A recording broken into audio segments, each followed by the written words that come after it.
Apa yang mau Iya, dilakukan iya, nggak iya. ngerti. Dan itu sangat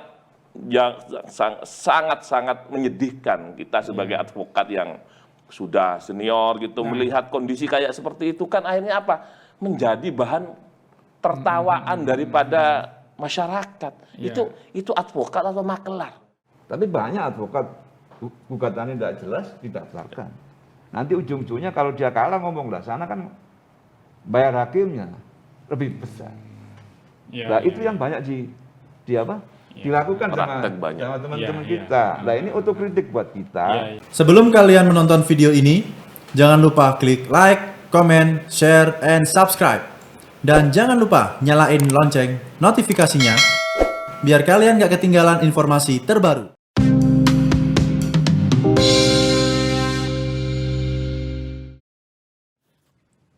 Tamu saya kali ini adalah dua orang lawyer, dua orang advokat, yang keduanya sama-sama punya jam terbang yang cukup lama.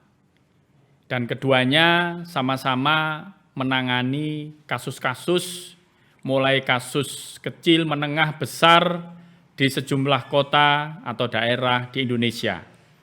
Yang menarik, dua advokat yang saat ini menjadi tamu saya, ini sama-sama pernah melakukan penelitian untuk disertasi mereka yang menyoroti tentang dunia advokat.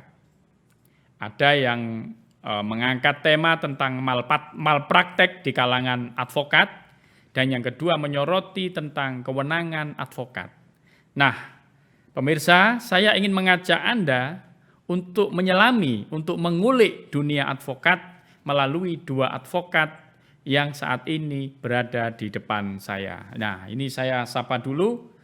Untuk yang pertama adalah Mas Solehudin, Dr. Solehudin SHMH. Dan yang kedua adalah Dr. Yayan Rianto SHMH. Apa kabar, Mas? Alhamdulillah baik. Baik ya. Baik. Yang kedua Dr. Yayan Rianto SHMH. Ya, apa kabar, Mas Baik, Yayan? alhamdulillah sehat. Sehat ya. Ya, saya mulai dari Mas Solehudin dulu. Ya, tentang kewenangan advokat yang disoroti itu.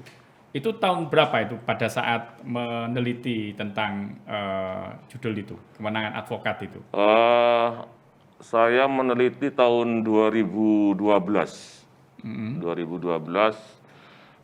Kalau dari awal sih dari 2011 awal itu kan timbul ide kewenangan advokat dalam sistem penegakan hukum. Gitu kan. Karena saya berpikir bahwa ada beberapa komponen penegak hukum. Itu ada polisi, ada hakim, ada jaksa, ada advokat gitu. Dengan keluarnya Undang-Undang Nomor 18 tahun 2003, itu advokat salah satu penegak hukum. Itu jelas dalam undang-undang itu. Nah, ide itu saya muncul ketika kita berbicara di dalam konteks penegakan hukum, hanya advokatlah yang tidak mempunyai kewenangan untuk itu di Indonesia itu. Tidak punya kewenangan. Maksudnya gimana itu? Tidak punya kewenangan, maksudnya Tidak punya kewenangan apa-apa terkait dalam penegakan hukum ini. Hanya yang ada hak gitu kan. Haknya advokat. Hak untuk membuat gugatan, hak untuk membela dan sebagainya. Nah, itu yang kemudian saya tertarik dengan itu. Benarkah itu merupakan hak gitu kan? Saya di dalam penelitian itu menelusuri juga di beberapa negara. Di Amerika itu punya kewenangan advokat. Apa kewenangan advokat kalau di Amerika itu? Amerika umpama menjamin gitu kan untuk klien tidak ditahan umpama. Itu kewenangan. Itu kewenangan. Ya, dengan di Amerika beberapa seperti itu. ya, dengan beberapa kompensasi gitu kan. Tetapi di sini juga hanya sebagai penjamin, bukan kewenangannya. Kewenangannya. Akhirnya timbul, mengapa kok sesama penegak hukum itu tidak mempunyai kewenangan untuk itu? Nah, bukan kita akan melampaui kewenangan yang diberikan oleh negara kepada 3 institusi, polisi, hakim, terus jaksa. Tetapi juga ada ruang untuk advokat ketika membela seorang klien, maka posisinya advokat ini sebagai penegak hukum. Berarti selama ini bukan seperti itu? Bukan. Jadi advokat secara personal itu bukan penegak hukum dia. Dia hanya membela klien. Membela gitu. Tapi ketika dia berposisi di dalam penegakan hukum itu, umpama dia membela kliennya dalam kasus, maka dia berposisinya sebagai penegak hukum.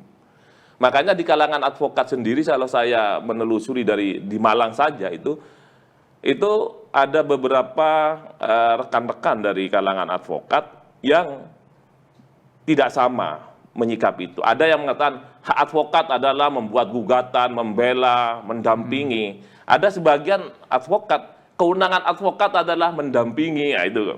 Padahal porsinya sama gitu kan. Setelah saya sama telusuri, dengan ya, artinya yang berbicara dalam konteks kewenangan dan konteks hak itu kan sama, mendampingi, membela, kan sama sebenarnya itu kan. Tetapi saya beranggapan bahwa itu bukan hak lagi ketika orang sudah menguasakan kepada seseorang advokat, maka hak yang tadi diserahkannya kepentingan klien kepada advokat, maka advokat itulah berdiri sebagai penegak hukum. Ada landasan teorinya nggak itu? Iya, karena sebagai penegak hukum. Enggak, landasan teori untuk mendukung bahwa advokat itu adalah penegak hukum itu ada di dalam Undang-Undang 18 itu sudah jelas. Tetapi selama ini oleh tanda petik penegak hukum yang lain dianggap bahwa advokat itu penegak hukum yang nomor KW2 gitu. Itu menjadi masalah. Makanya saya mencoba untuk dalam arti. Jadi di Undang-Undang nomor berapa tadi? 18 2003 jelas dinyatakan advokat sebagai penegak hukum. Tapi keberadaan daripada advokat sebagai penegak hukum ini itu dinegasikan gitu lah. Seakan-akan itu bukan gitu lah. Penegak hukum ya jaksa, hakim, terus polisi. Akibatnya apa ketika advokat tidak dianggap sebagai penegak hukum atau penegak hukum KW tadi dalam bahasa Anda? Akhirnya dinomorduakan, seakan-akan ya kamu hanya implikasinya banyak. Seperti contoh, kita itu selalu mengatakan memohon, permohonan. Nah, kalau dalam konteks administratif, orang mohon itu kan kepada sesuatu ke bawah ke atas. Padahal enggak seperti itu. Tidak harusnya. seperti itu. Ya. Itu yang disoroti oleh saya. Makanya Baik. di dalam konteks kewenangan akhirnya di dalam teori kewenangan ada 3 sumber. Ada sumber yang namanya atributif, ada yang bersumber delegatif, ada sumber mandat. Itu yang selama ini beredar. Kewenangan, sumber kewenangan. Setelah disertasi saya memasukkan bahwa ternyata ada juga sumber kewenangan yang sifatnya kuasatif. Kuasatif artinya ketika seorang advokat diberi kuasa oleh masyarakat. Masyarakat. Karena kita itu kan selalu memposisikan sebagai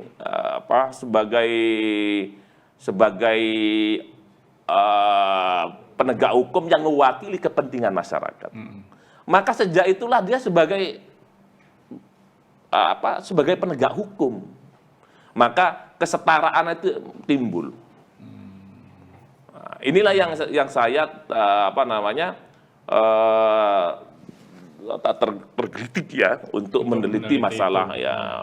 Meneliti itu supaya kesejajaran itu penting. Jadi intinya adalah dalam penelitian Anda ingin menegakkan kewenangan advokat itu menegakkan kewenangan undang-undang itu. Jadi jangan sampai diatur dalam undang-undang. Karena undang-undang diatur tapi aplikasinya itu sudah tidak seperti apa yang kita harapkan. Nah, itu ada something, ada akhirnya ada pertanyaan mengapa kan gitu kan? Mengapa demikian?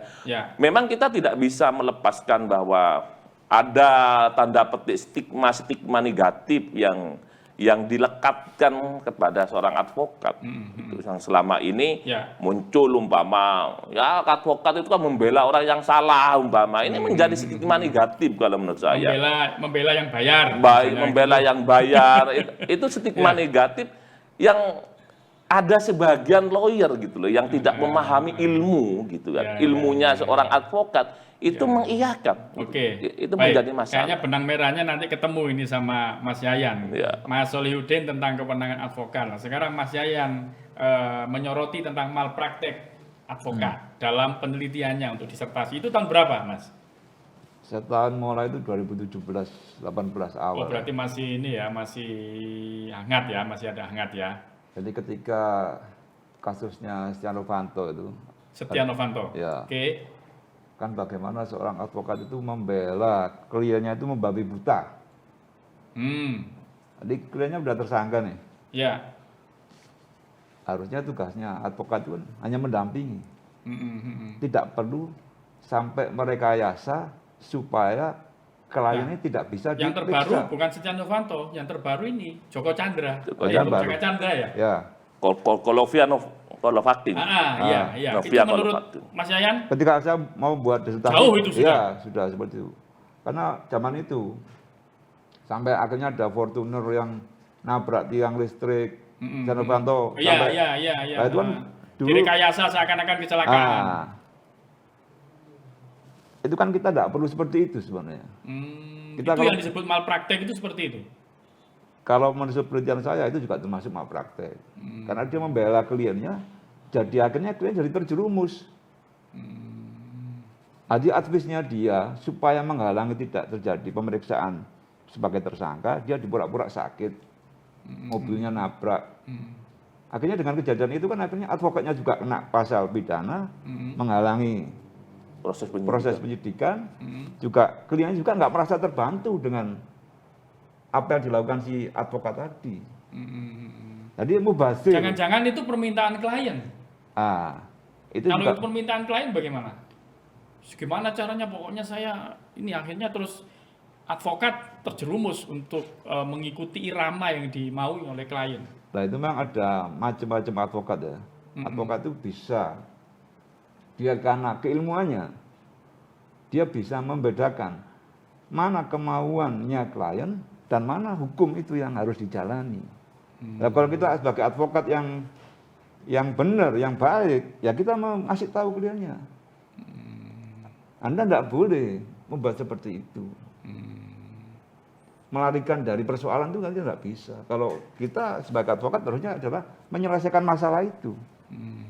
Jadi tidak membenarkan apa yang diperbuat sama klien. Ya. Jadi kalau klien salah, ya harus kita kasih tahu bahwa Anda salah, melanggar pasal ini. Bukan berarti kita hanya mendampingi dengan kesalahannya dia, tapi kita bisa membantu, meringankan, supaya kesalahannya dia, hukumannya ini bisa lebih ringan, nggak terlalu berat. Tapi kalau salah jadikan benar, ya kita nggak bisa. Ya. Itu yang harus garis bawah. Dalam penelitian Anda, Mas Yayan, itu malpraktek itu ada berapa jenis, ada berapa macam? Jadi kita ngomong malprakteknya. Malpraktek advokat. Ya. Ya. Jadi malpraktek hukum pidana, ya. Malpraktek administrasi, juga malpraktek secara kode etik, juga malpraktek secara keilmuan, disiplin ilmu. Jadi malpraktek secara, yang pertama secara hukum pidana. Hukum pidana. Terus yang kedua malpraktek secara administratif. Administrasi. Terus yang ketiga Kode etik. kode etik. Sama disiplin ilmu. Disiplin ilmu ada Ya, 4 ya. ya. Yang paling banyak yang mana dalam penelitian Anda, Mas? Malpraktek terjadi di apa? Yang kita banyak tapi nggak diproses ya. Disiplin ilmu. Oh, disiplin ilmu. Itu nggak kejangkau. Gimana itu? Jadi, Malpraktek disiplin ilmu itu gimana? Jadi seorang advokat melakukan pemberi jasa hukum kepada klien di bawah standar keilmuannya. Misalnya? Jadi dia tidak mampu menangani perkara itu secara ilmu. Dia tidak mau belajar. Dia akhirnya membela klien itu sesukanya, sebisanya dia atau semaunya kliennya dia. Padahal ada aturan hukumnya. Tapi kan masyarakat itu kan kayak pasien ke dokter. Ya. Misalnya kan dia sebetulnya tidak tahu dokternya ini punya kemampuan apa, sejauh apa kemampuan dokter itu mengobati penyakitnya. Kemudian apa yang diadviskan oleh dokter ya masyarakat atau pasien mesti akan manut. Sama dengan itu tadi, sama nggak dengan itu tadi analoginya? Sama. Jadi Misalnya ketika saya taunya Mas Yayan misalnya, padahal yang saya tangani, kasus yang saya minta ditangani ini disiplin ilmunya tidak dikuasai Tidak oleh Mas dikuasai. Yayan misalnya. akhirnya kan yang dirugikan siapa? Klien. Dia sudah membuang untuk biaya honornya si lawyer, buang waktu dan resiko. Kerugian dari klien pasti ada. Itu paling banyak yang terjadi ya. Tapi nggak dijangkau karena tidak ada aturan yang mengatur masalah itu. Kalau hukum pidana sudah ada. Ya. Penipuan, apa? Ya, jelas. Jelas. Garisnya ya. Nipu klien jelas, kode etik jelas, administrasi jelas. Ya. Tapi yang disiplin ilmu ini yang tidak Oh. Terakomodir, Ya. Nah, terakomodir. ujung-ujungnya dalam apa undang-undang. ini? Klien yang dirugikan. Ya, pasti. Jadi misalnya contoh kita hukum perdata misalnya, Heeh. si A ini ada perbuatan perdata dengan B. Si A dirugikan sama B. Karena dalam proses pembuatan gugatan dan pendaftaran gugatan ini salah. Tanpa hakim melihat pun, kalau itu ilmunya sudah salah, pasti akan kalah itu. Tapi banyak advokat gugatannya tidak jelas, didaftarkan. Nanti ujung-ujungnya kalau dia kalah ngomong lah, sana kan bayar hakimnya lebih besar. Ya, Nah ya, itu yang banyak dilakukan sama Praktek banyak. teman-teman Ya, kita. ya. Nah ini otokritik buat kita. Ya. Juga tadi sama Pak Dr. Salahuddin juga sama. Bahwa advokat ini sebagai penegak hukum kelas 2. Nah supaya menjadi kelas 1 seperti apa? Ya ayolah kita berbenah diri. Kalau ilmunya kurang, ya tambah itu. Kalau advokatnya memang standar ilmunya kurang, ya naikkan. Ya. Nah itu yang tidak kita lakukan. Nah, lembaga yang melakukan standarisasi Ya. atau sertifikasi terhadap advokat itu posisi dari organisasi advokat sendiri. Sementara organisasi advokat ada berapa Pak sekarang? Banyak sekali. Banyak sekali. Itu kalau nggak salah sudah 32 kalau nggak salah. Ada 32. Ada kaitannya nggak dengan itu? Jadi begini, iya. Ini memang saya secara pribadi ya itu sangat prihatin lah dengan adanya pecahnya organisasi advokat ini, yang akhirnya marwahnya hilang. Gitu. Marwah organisasi yang sebenarnya harus melindungi anggota itu malah carut marut di dalamnya. Sehingga apa implikasinya apa? Yang katanya Mas Dr. Yayan ini mengatakan bahwa akhirnya apa? Peningkatan kualitas itu tidak, akhirnya apa? Carut marut. Orang sibuk dengan rutinitas pekerjaannya. Dan marwah hilang itu apa? Organisasi tidak bisa untuk mengadili, ya. Kalau ada yang melanggar. Karena apa? Ketika diadili dia pergi ke organisasi yang lain. Itu yang terjadi ya? Ya itu yang terjadi gitu loh. Umpama dipecat di organisasi di A, pradi Ikut A, organisasi yang lain. B. Kalau B dipecat ke C, C. Nah, ini kan menjadi persoalan gitu loh. Nah, tadi saya garis bawahi advokat yang paling superman seluruh Indonesia, seluruh dunia mungkin di Indonesia. Kok bisa? Karena semua kasus advokat itu kayaknya semuanya tahu gitu loh. Berarti menyambung yang disampaikan Mas Yayan tadi. Dr. Yayan tadi itu ada gitu loh, kausalitasnya ada gitu loh. Artinya bahwa kalau ini seperti ini terus ujung-ujungnya siapa? Keadilan tidak akan tercipta. Yang kedua adalah klien yang harus menanggung kerugian itu. Jadi yang paling fokus adalah keadilan yang hilang. Dari mana keadilan hilang? Karena ya tadi itu, orang sebenarnya itu harus diputus menang karena dia posisinya harus menang. Dalam konteks itu harus adil kan, itu adil kalau dia menang karena dia yang benar, gitu kan. Tapi ketika dia tidak punya kemampuan, akhirnya yang benar kalah. Akhirnya apa? Keadilan dinegasikan, habis keadilan itu, ujung-ujungnya keadilan habis adalah yang tadi Mas Dr. Yayan mengatakan, klien ini yang menanggung risiko seumur hidupnya. Yang ini bahaya gitu loh.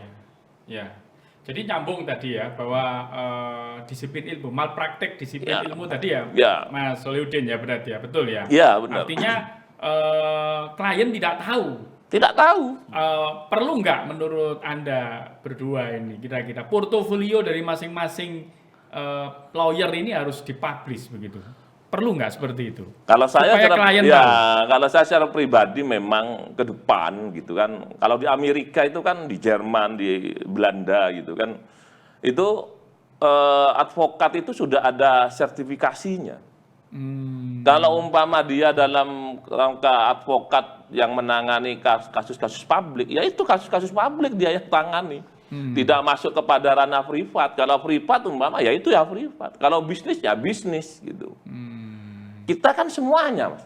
Mulai orang mau cerai, mulai dari mudin sampai kepada masalah pidana, tindak pidana korupsi yang selama ini kan kasus yang agak tinggi grade-nya, umpama itu korupsi, umpama teroris, umpama narkoba, itu kan grade-grade-nya yang khusus-khusus Ya. itu kan. Kalau saya mengklasifikasikan bahwa itu merupakan kasus-kasus yang besar.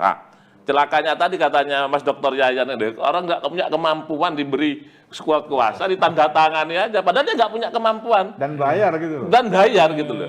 Sehingga apa ujung-ujungnya? Ujung-ujungnya ini yang paling celaka, yang memalukan kita sebagai advokat yang boleh dikatakan senior umpama ya, advokat senior, itu di depan sidang hahok-hahok itu. Lawyernya maksudnya? Lawyernya itu hahok-hahok, karena nggak mengerti dia gitu loh. Apa yang mau dilakukan nggak ngerti. Dan itu sangat menyedihkan kita sebagai advokat yang sudah senior gitu, melihat kondisi kayak seperti itu kan akhirnya apa? Menjadi bahan tertawaan daripada masyarakat. Itu advokat atau makelar? Ini menjadi persoalan bagi kita ini. Memang benar katanya Mas Dr. Yayan ini, saya sepakat sekali.